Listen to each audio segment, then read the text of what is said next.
Hi, welcome to Jimmy's Product Reviews, the Tri-City's very own food and toy product reviewer. Well, it's been a while, but I'm going to review two new action figures for the Masters of the Universe Origins line. First, we have She-Ra, the most powerful woman in the universe, and Hordak, ruthless leader of the evil horde. I remember being introduced to She-Ra, the Great Rebellion, and Hordak and the Evil Horde in the 1985 movie The Secret of the Sword. That's when we all learned about how He-Man has a twin sister named She-Ra, who is Adora, was stolen, who was kidnapped by Hordak and the Evil Horde when she and Adam were infants. And then he took her away to Etheria, where he ruled, and he raised Adora to be as evil as him, although he had her convinced for a lot of time that the evil horde was on the side of good, the good horde. Yeah, the good horde. Oh, and as you know, Hordak is Skeletor's former teacher. And of course, She-Ra had her own cartoon, her spin-off cartoon, where she battled Hordak and the evil horde and tried to free Etheria from the tyranny and leadership of Hordak.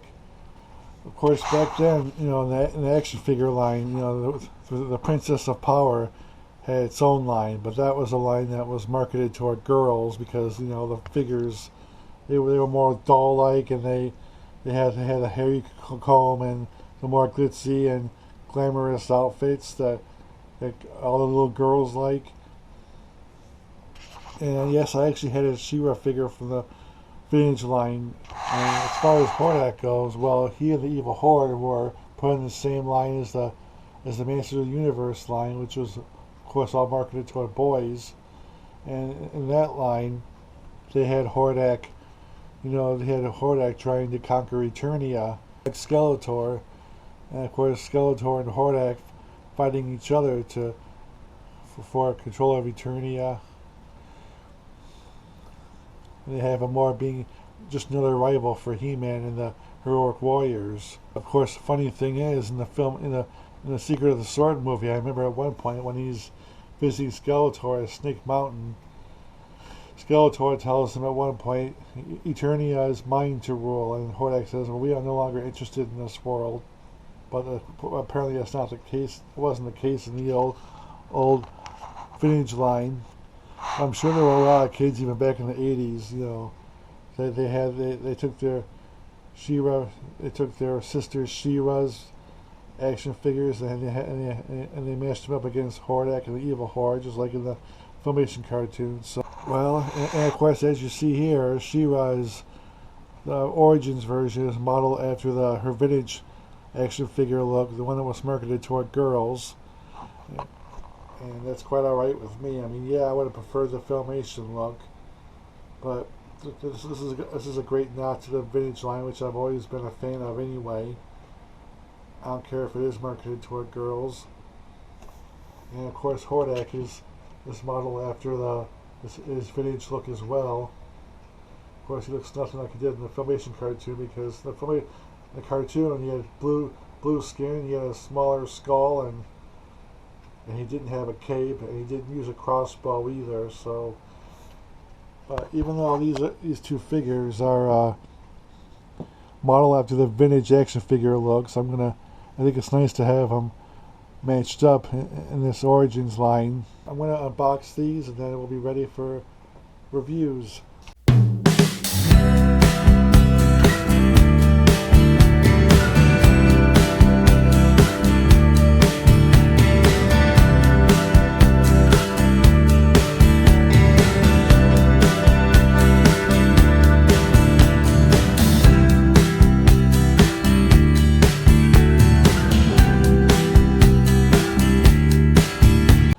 Alright, here they are unboxed.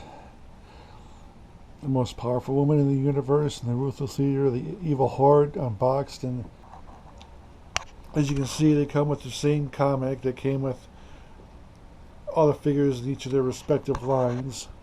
And you can see She-Ra's her outfit is very much like she was designed in the vintage line with the glitzy and glossy looks. You know, the glitzy and flashy looks, and this headpiece. The only differences between this and the vintage line is that her hair is, well, here, I'll show you. See, you can see her hair. It's all one solid plastic piece, so you can't comb it. So, because this whole line is supposed to be marketed toward boys, even though they were giving the She-Ra figure, making it faithful to the vintage look. But let's go over the articulation in this.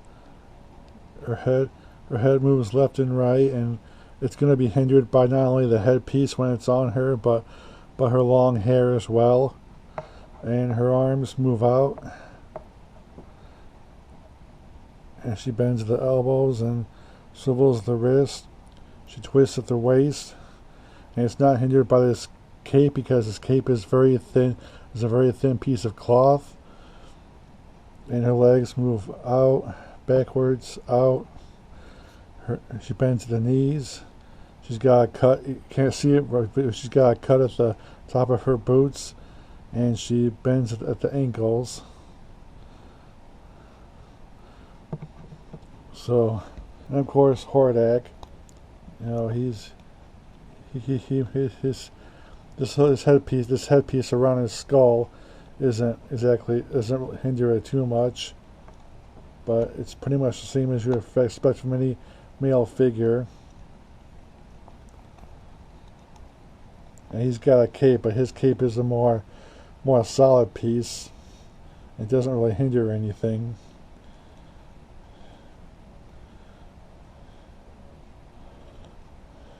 This headpiece you can take off, and now she's got nothing on her head.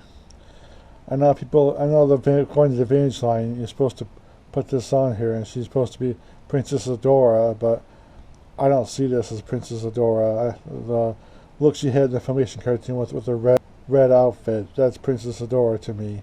And they say that when she holds up her sword, it says, "For the honor of Grayskull." You're supposed to turn this around so that the masterpiece is covering her eyes, and now she's She-Ra. I just think that looks really weird. I mean, that's not She-Ra to me. I mean, the Filmation look, that's She-Ra to me. But whenever I display my She-Ra, I'm going to display her like this, because to me that's the vintage She-Ra. And now let's talk about their accessories. She-Ra comes with her sword of protection. It's kind of a smaller version of He-Man's sword, and plus it's yellow.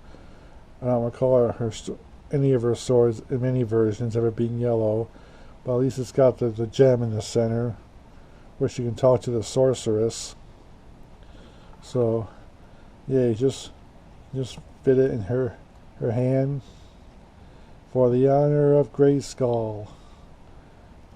And I think her other hand is open too, so I might be able to fit the sword into that hand and make her hold it left-handed. But I'm going to use her left hand for the shield. And of course the shield is, and it's got the gem in the shield is a lot bigger than the one on the sword. But as you can see, the shield looks very much like the one that came with the vintage figure, except this one is yellow.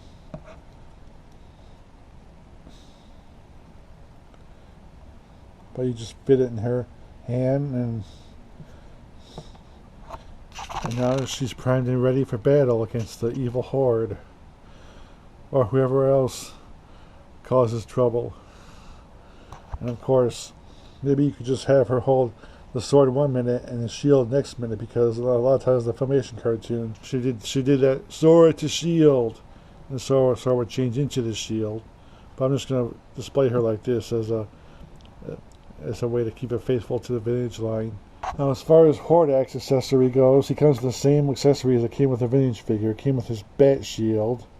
Some people like to refer to this as a alternate version of Imp, but this is not Imp. Imp is a blue little creature, and this is just a symbolized shield of some sort. That's not even a living thing. I mean, no, this is not Imp. But anyway, you can just clip this on, and he's got his bat shield on here. I didn't clip it on all the way. like most of the Horde figures for the vintage line, he came with this crossbow. And the crossbow, you can just stick it on either hand. As She-Ra falls on her back. Honestly, I never understood the need for a crossbow with any of the Horde figures. You know, I just don't see what's so special about it. I mean, yeah, the crossbow's a nice nod to the vintage line, but you know, it's like it's supposed to be some sort of action feature, I think, where you push some part of it and it pops out, so it's like he's shooting somebody. I don't know. But these are great figures. You know, they're very faithful to the vintage versions of these. And even though these are not as She-Ra and Hordak appeared in the Filmation cartoon, I'm going to have She-Ra and Hordak battle each other anyway, because that's just the way it's supposed to be, I think. And of course, I'll still have Hordak against He-Man and his crew, and maybe even She-Ra against Skeletor once in a while. I really hope they release more figures from the Great Rebellion, like maybe a bow or a glimmer, or maybe even a little cowl. Those would be nice figures to have on the Origins line, and the Evil Horde would be even better. You know, you could just imagine having a Mantenna or a Leech or a Grizzlor. Some more Horde figures would be great for the Origins line. Those are my reviews in one video, and I'll see you next video. Bye bye.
You've never seen power like the power of the ruthless leader of the evil horde. His evil even scares me.